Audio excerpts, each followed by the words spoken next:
July 4 അടക്കല മാതാവ്. Jesuit മിഷണറിയായിരുന്ന Juan Jose 1720 ഇറ്റലിയിൽ നിന്ന് മെക്സിക്കോയിലേക്ക് പാപികളുടെ സങ്കേതമായ മാതാവിൻ്റെ ചിത്രം കൊണ്ടുവന്നു.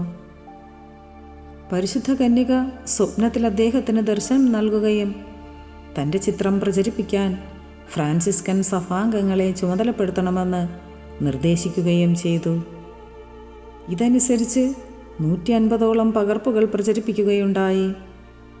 മാതാവിൻ്റെ സ്തുതിക്കായി 1832 ഒരു ദൈവാലയം നിർമ്മിച്ച് അമ്മയുടെ ചിത്രം പ്രതിഷ്ഠിച്ചു.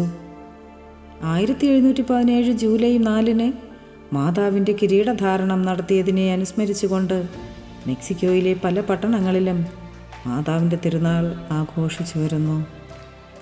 ദൈവം എല്ലാവരെയും സമൃദ്ധമായി അനുഗ്രഹിക്കട്ടെ എന്ന് പ്രാർത്ഥിക്കുന്നു. Ave Maria.